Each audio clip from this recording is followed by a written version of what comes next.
L'horloge marquait 11h30 du soir, lorsque le cabinet Mendoza y Ramirez se vida presque entièrement. Seules les lumières du 42e étage restaient allumées, là où Thomas Mendoza relisait les derniers documents de la journée.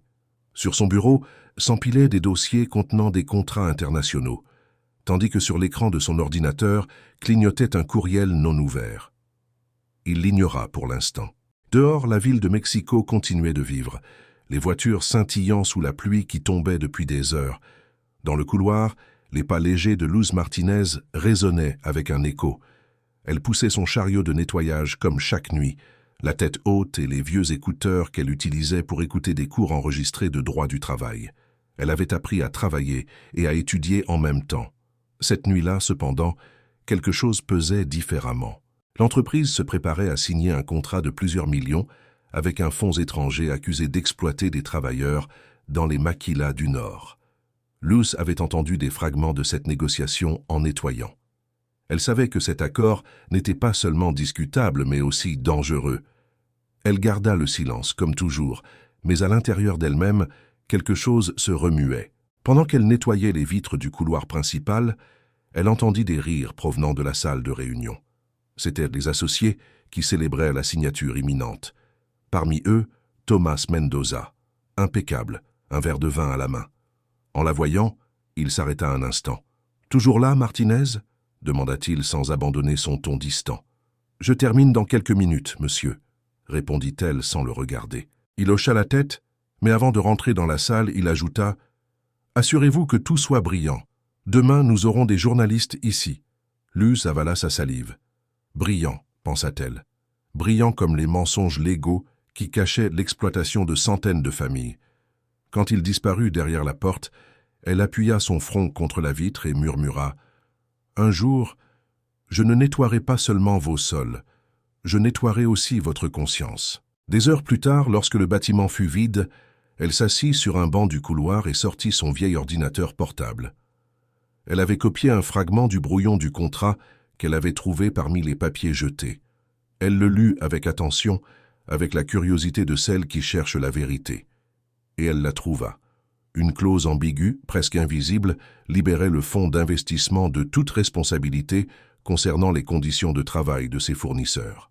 Si le cabinet approuvait cette signature, il légitimerait un abus. Elle sentit un frisson. Elle ne savait pas si elle devait le dénoncer. Elle pouvait perdre son emploi. Mais sa conscience ne lui permettait pas de se taire. Le lendemain matin, Thomas Mendoza arriva avant l'aube. Son assistante lui remit une feuille anonyme qu'on avait glissée sous sa porte. « Revoyez la clause 8.3.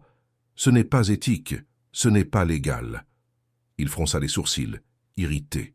« Qui a laissé ça ?» demanda-t-il. « Nous ne savons pas, monsieur. La caméra du couloir ne fonctionne pas depuis hier. » Thomas jeta la note sur son bureau. Il n'avait pas le temps pour des jeux, mais quelque chose en lui l'inquiéta. Le même après-midi, lors de la révision finale, il remarqua effectivement que la clause 8.3 contenait une grave erreur. S'il signait ainsi, le cabinet serait complice de violation du travail. Il annula la réunion et ordonna de tout revoir.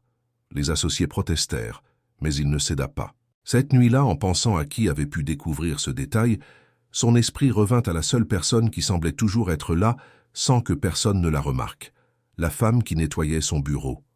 3 jours plus tard, la rumeur se répandit. La signature avait été reportée et Thomas Mendoza s'était disputé avec le fonds étranger. Certains le considéraient comme un héros de l'éthique d'entreprise, d'autres un fou pour risquer des millions. Mais personne ne savait qui l'avait alerté. Personne sauf Luz, qui continuait de pousser son chariot comme si de rien n'était. Jusqu'à ce qu'un après-midi, la chef du nettoyage l'informe que le directeur voulait la voir dans son bureau.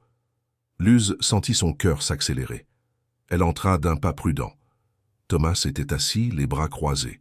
« Fermez la porte, s'il vous plaît. » Elle obéit. « Savez-vous pourquoi je vous ai fait appeler ?»« Non, monsieur, » répondit-elle d'une voix ferme. Il l'observa quelques secondes, essayant de lire son visage. « La caméra de sécurité du couloir montre quelqu'un glissant une note sous ma porte. La taille, les cheveux, cela correspond à vous. » Luz serra les mains. Elle n'allait pas mentir. « Oui, c'était moi. Je l'ai fait parce que c'était la bonne chose à faire. » Thomas se pencha en avant. Vous rendez-vous compte de la gravité de cela? Examiner des documents internes, intervenir sans autorisation, je pourrais vous licencier sur le champ. Alors faites-le, répondit-elle sans trembler. Mais avant, regardez la date de cette clause. La signature aurait détruit votre réputation. Vous le savez. Il y eut un silence tendu. Les yeux bleus de Thomas perdirent leur dureté un instant. « Comment l'avez-vous su » demanda-t-il enfin. « J'ai lu le brouillon dans la poubelle, » dit Luz avec honnêteté. « Cela ne justifie rien. »« Non, mais cela évite un crime, » répondit-elle. Thomas resta muet. Il avait passé des années à construire une image de perfection, mais cette jeune femme devant lui l'avait désarmé d'une seule phrase. « Vous avez de la chance que j'aime les gens courageux, » dit-il enfin. « Je ne vous licencierai pas, mais je veux vous voir dans mon bureau demain à 8 heures. Pourquoi? Pour parler de droit du travail. Si vous allez me corriger, faites-le au moins avec des fondements. » Cette nuit-là, Luz ne dormit pas. Son esprit tournait entre peur et espoir. Elle se prépara comme pour un examen. Elle lut des articles, consulta des traités, écrivit des notes. Quand elle arriva le lendemain, Thomas l'attendait déjà avec une pile de documents sur la table. « Expliquez-moi pourquoi vous pensez que cette clause est illégale, » dit-il. Luz inspira profondément, parce qu'elle viole le principe de responsabilité solidaire prévu à l'article 13 de la Loi fédérale du travail. Si une entreprise bénéficie de la main-d'œuvre sous-traitée, elle répond aussi de ses conditions. Thomas l'écoutait attentivement, surpris par sa clarté. « Où avez-vous appris cela ?»« Dans la vie, monsieur, et dans quelques vieux livres de la bibliothèque publique. »« Curieux, murmura-t-il. J'ai étudié à Libéraux et je ne l'expliquerai pas aussi bien. » Pendant 1 heure, ils débattirent de loi, d'éthique et de pouvoir. À la fin, Thomas s'adossa dans son fauteuil. « Vous avez du talent, Martinez, et du caractère, mais dans cet endroit, cela peut être dangereux. »« Alors je devrais être dangereuse, » répliqua-t-elle. Il sourit légèrement. « Revenez demain. Je veux que vous revoyiez un autre cas avec moi. » C'était le début de quelque chose qu'aucun d'eux n'imaginait. Pendant des semaines, Luz commença à venir au cabinet le matin, non comme employée de nettoyage, mais comme assistante informelle. Elle relisait les contrats, signalait les erreurs, discutait des idées. Les autres la regardaient avec méfiance, mais Thomas ne se laissait pas influencer. Il avait découvert en elle une lueur qu'il ne trouvait pas chez les jeunes avocats diplômés d'universités coûteuses. Un vendredi soir, alors qu'ils relisaient un document ensemble, Thomas observa ses mains pleines de petites cicatrices. « Vous travaillez trop, » commenta-t-il. « Je n'ai pas le choix, » répondit Luz sans lever les yeux. « Vous pourriez l'avoir, dit-il. Je pense à créer un programme de bourse interne pour le personnel non juridique. Cela pourrait commencer avec vous. » Luz le regarda incrédule. « Je n'ai pas besoin de charité. »« Ce n'est pas de la charité, » répondit-il calmement. « C'est un investissement. Vous voyez ce que les autres ne voient pas. Et cela vaut plus qu'un diplôme. Et si les associés ne sont pas d'accord? Alors ils ne seront plus mes associés longtemps, » dit-il fermement. Pour la première fois, elle vit de l'humanité derrière son arrogance. Cette même nuit, en rentrant chez elle, Luz trouva sa mère toussant fortement. Les médicaments étaient épuisés. Tout l'argent qu'elle avait allait dans le loyer et les transports. Elle ouvrit son portefeuille vide et sentit le poids du monde sur ses épaules. Elle pensa à l'offre de Thomas. Peut-être était-ce sa seule chance. Mais quelque chose la retenait, la peur de dépendre de quelqu'un qui représentait tout ce qu'elle détestait. Le lendemain, cependant, la décision se prit d'elle-même. Sa mère fut hospitalisée d'urgence. Luz passa la nuit dans la salle d'attente, seule, avec les papiers d'admission entre les mains. À ce moment, son téléphone vibra. C'était un message de Thomas. « J'ai besoin de vous voir. Urgent. » Elle répondit. « Je suis à l'hôpital San Felipe. Je ne pourrai pas venir aujourd'hui. » Quelques minutes plus tard, il apparut là, sans costume, sans escorte, seulement avec un regard sérieux. « Que s'est-il passé ?»« Ma mère, » murmura Luz. « Je n'ai pas de quoi payer. » Thomas lui tendit une enveloppe. « Considérez cela comme un prêt. Vous n'avez pas à me remercier. »« Je ne peux pas l'accepter, dit-elle. Je ne veux rien vous devoir. »« Vous ne me devez rien. Mais si votre mère meurt, votre orgueil ne me servira à rien non plus, » répondit-il d'une voix grave. Elle le regarda avec des larmes contenues. Finalement, elle prit l'enveloppe. Cette nuit-là, pendant que sa mère dormait branchée à un moniteur, Luz ouvrit l'enveloppe. Il n'y avait pas d'argent, seulement une lettre écrite à l'encre bleue. « Tout ce qui se nettoie n'est pas sale. Certains sols reflètent le ciel parce que quelqu'un a décidé de ne pas abandonner. Si vous continuez à croire en la justice, je vous promets que vous ne marcherez pas seul. » 2 semaines après l'épisode à l'hôpital, la vie de Luz Martinez avait changé. Sa mère se rétablissait lentement, et le cabinet Mendoza et Ramirez avait lancé un nouveau programme de formation juridique interne. Il l'appelait « Initiative Équité ». En théorie, il visait à intégrer des talents sans connexion ni titre prestigieux. En pratique, personne ne croyait que c'était plus qu'un geste de relations publiques. Personne sauf Tomás Mendoza, qui chaque matin suivait les progrès du projet avec un intérêt inhabituel. Depuis qu'il avait rencontré Luz, sa façon de voir le droit avait changé. Il ne pensait plus seulement à gagner, mais à mériter. Un matin, alors qu'elle nettoyait les baies vitrées du 42e étage, sa chef s'approcha d'elle avec une enveloppe. « Martinez, les ressources humaines veulent vous voir. »« Moi » demanda-t-elle, surprise. « C'est ce qu'ils disent. » Luz descendit le cœur battant. La salle était pleine de dossiers, de papiers et d'une femme en tailleur beige qui leva à peine les yeux. « Mademoiselle Martinez, sur instruction du directeur Mendoza, vous avez été sélectionnée pour participer au programme Initiative Équité. Cela signifie que je quitte mon travail ? Pour l'instant, vous conserverez les 2 fonctions, mais vous assisterez à des cours internes 3 fois par semaine. Si vous démontrez des compétences, vous pourriez obtenir un poste administratif. »« Merci, » murmura-t-elle. La femme sourit à peine. « Ne me remerciez pas. Remerciez le destin. » Au cours des mois suivants, Luz divisa sa vie entre nettoyer les sols et étudier le droit la nuit. Elle s'asseyait dans la bibliothèque du cabinet après son service, entourée de livres et de tasses de café froid. Parfois, Tomás passait par là, feignant de chercher quelque chose. « Vous ne dormez jamais ?» demandait-il avec un léger sourire. « Pas tant qu'il existera des contrats injustes, » répondait-elle.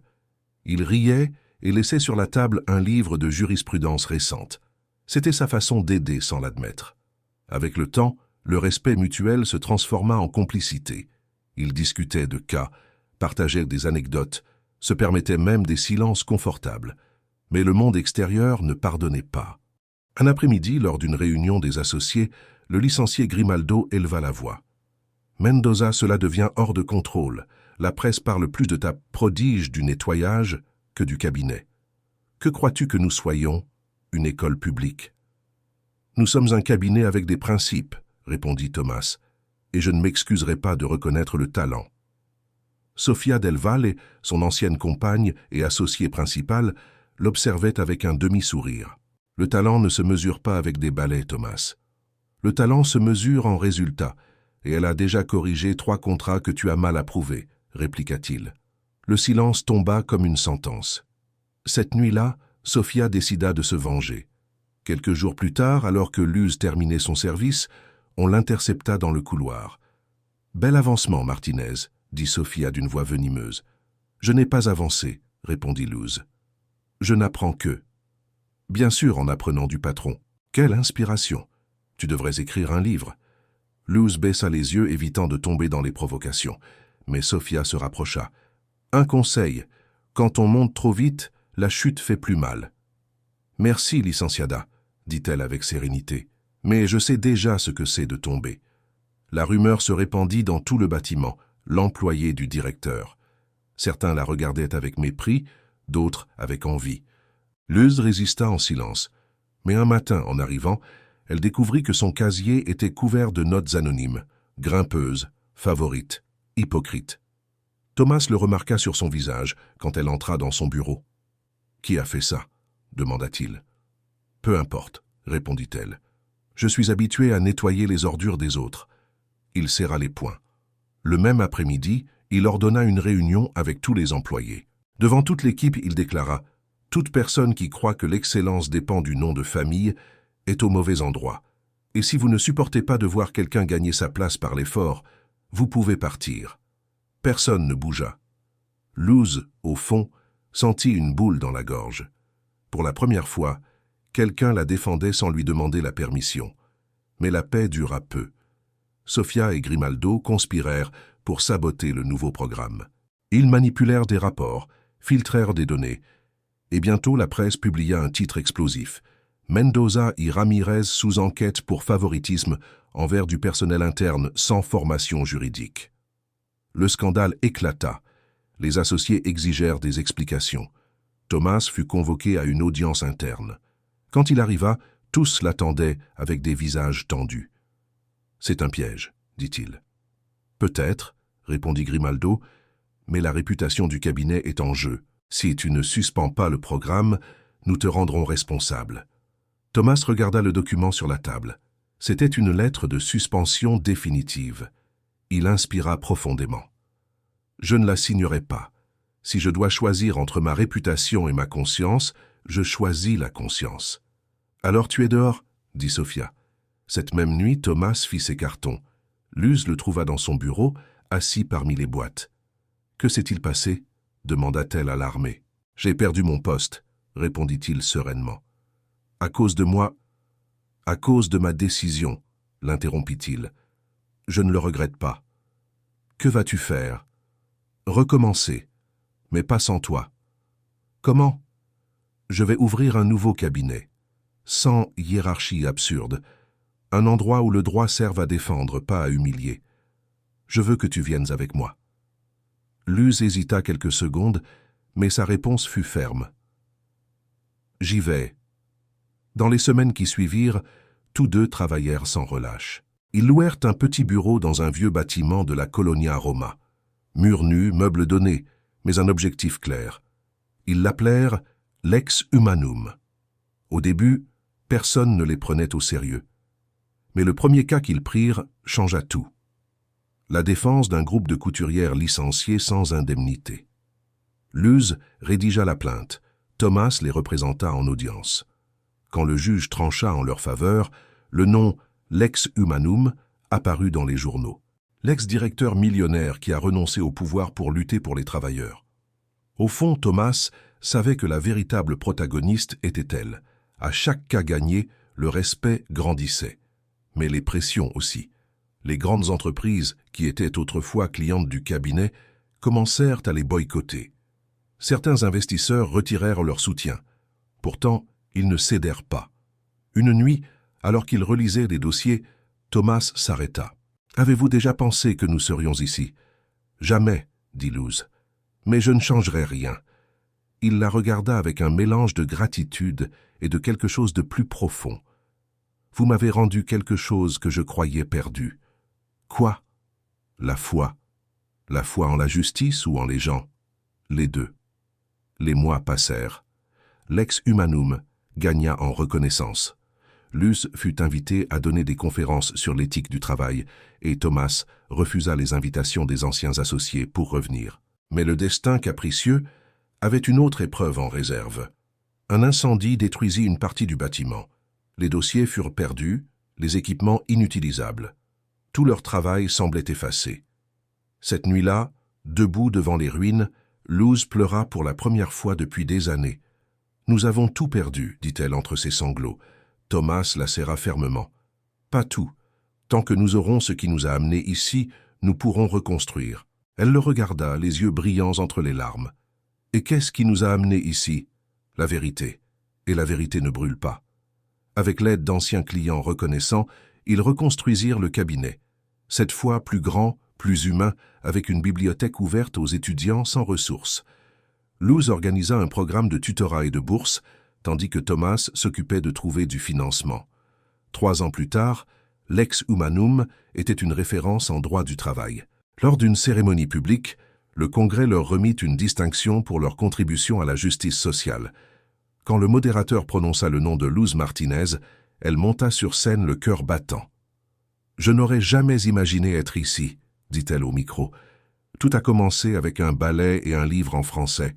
On s'est moqué de moi, on m'a sous-estimé, mais j'ai appris que la dignité ne se demande pas, elle s'exerce, et que parfois la justice commence par nettoyer la poussière des puissants. » Dans le public, Thomas applaudissait avec fierté. Après l'événement, la presse les entoura. « Êtes-vous en couple ?» demanda une journaliste. Thomas sourit. Nous sommes quelque chose de plus important, des compagnons de cause. Luz le regarda et sourit aussi, sans promesse vide, sans scénario romantique, seulement la certitude qu'ensemble, ils avaient changé quelque chose de réel. Cette nuit-là, dans le bureau déjà vide, Luz s'approcha de la baie vitrée. « Vous souvenez-vous quand vous m'avez dit que certains sols reflètent le ciel ?»« Bien sûr, » répondit Thomas. « Je crois que nous voyons enfin ce reflet. » Il s'approcha à ses côtés. « Et dire que tout a commencé avec une note anonyme. » Elle sourit. Elle n'était pas anonyme, seulement écrite avec peur. Il la regarda avec tendresse. Et maintenant sans peur. Exactement. Le lendemain matin, ils trouvèrent à la porte du cabinet un vieux balai et une note. « Merci de nous avoir appris que le courage ne dépend pas du costume que l'on porte, mais de la vérité que l'on défend. » Luz le souleva avec soin et le posa à côté de son bureau comme un symbole. Depuis lors, chaque nouvel avocat entrant à Lex Humanum devait nettoyer le couloir principal le premier jour, non comme punition, mais comme rappel. Parce que personne n'est au-dessus du travail d'autrui, et parce que tous, à un moment, devons commencer par le sol pour regarder vers le haut. Des années plus tard, quand la presse l'interviewa sur sa trajectoire, on lui demanda ce qu'elle dirait aujourd'hui à l'homme qui s'était autrefois moqué d'elle. Luz sourit en regardant Thomas, qu'il observait depuis l'autre bout de la salle, relisant des documents avec sa concentration habituelle. Je lui dirai merci, parce que sans sa moquerie, je n'aurais pas appris que même le mépris peut devenir un feu pour forger la justice. Le cabinet Mendoza y Ramirez n'existait plus. À sa place s'élevait un nouveau bâtiment, avec une plaque de bronze qui disait « Centre de justice communautaire Luz Martinez ». Et en dessous, en petites lettres, fondé par Thomas Mendoza, en l'honneur de celle qui lui a rappelé que la loi ne se défend pas d'en haut, mais depuis le cœur. Cet après-midi-là, alors que le soleil se couchait derrière les gratte-ciel, Luz sortit sur le balcon de son bureau. La ville était toujours pleine de bruit, de circulation et d'inégalité, mais elle ne la voyait plus de la même façon. Désormais, dans le chaos, elle trouvait un sens. Elle sortit de son sac le vieux livre en français, le même qui était tombé par terre la nuit où tout avait commencé. Sur la dernière page, elle écrivit une phrase. « Il n'y a pas de justice sans compassion, ni de pouvoir sans humilité. » Puis elle le posa sur l'étagère à côté du balai. Elle ferma la porte, inspira profondément et sourit. Elle avait nettoyé bien plus qu'un bâtiment, elle avait nettoyé l'histoire.